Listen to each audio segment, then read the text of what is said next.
Luluto po tayo ngayon ng spaghetti. Kakaiba pong spaghetti, tipid budget.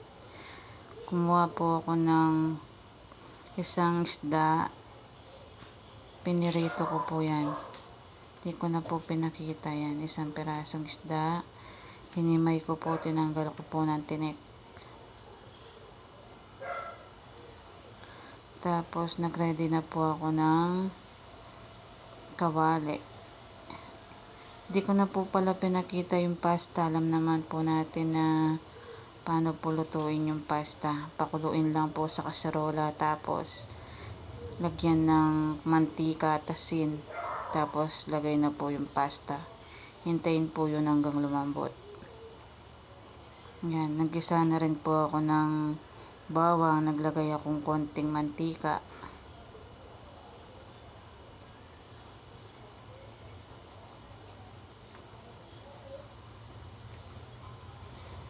Yung bawang po, inalo-halo.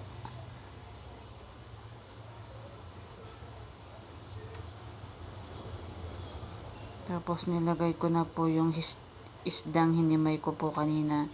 Isang pirasong GG na malaki pong isda. Yung sakto lang po. Tapos nilagay ko na po yung spaghetti sauce. Wala po kasing isasahog kaya isda na lang po yung nilagay ko. Kahit papano po may sahog po siya.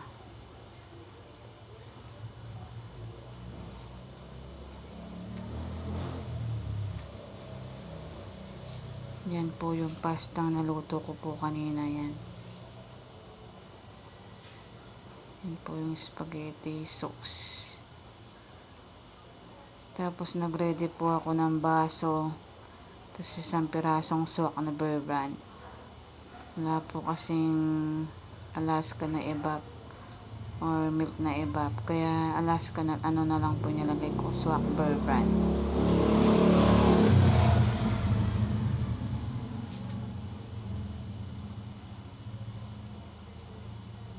Yes. Hindi po ano lang yung po nilagay ko. Normal na tubig lang po. Yan, hinalo ko po. Tapos nilagay ko na po siya yan.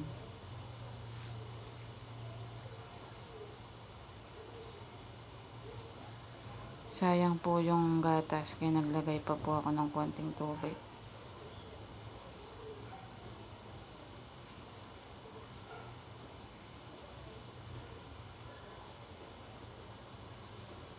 Tapos naglagay po ako ng isang pirasong ginisa mix.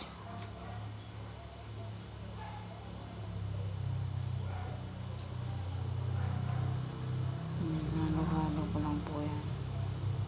Malasa naman po siya, masarap. Gustong gusto po ng mga bata.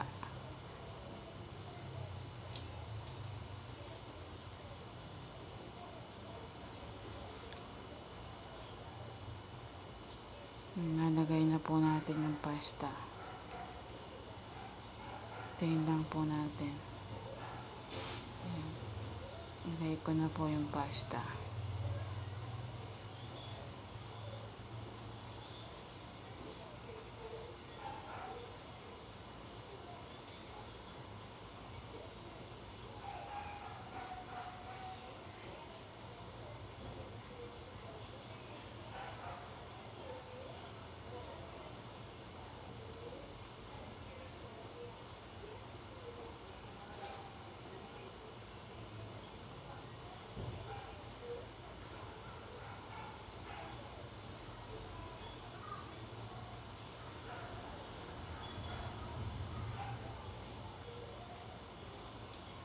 Haluhin po natin hanggang lahat po ay malagyan ng sauce.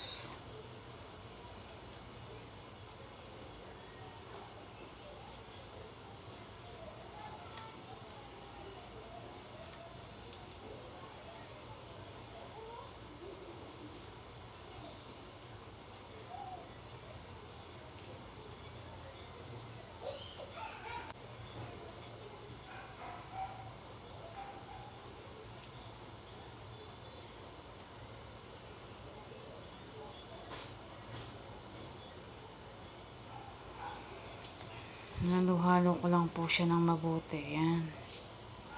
Halo-halo. Spaghetti pababa.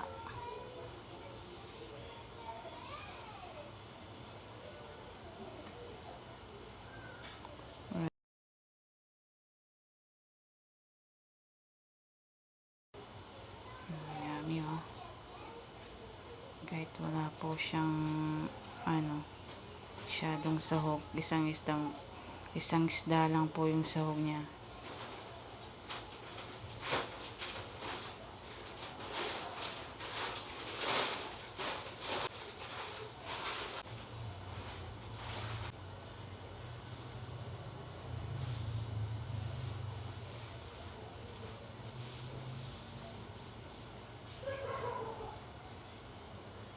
Yun po, ready to serve na po. Yummy. Thanks for watching. God bless.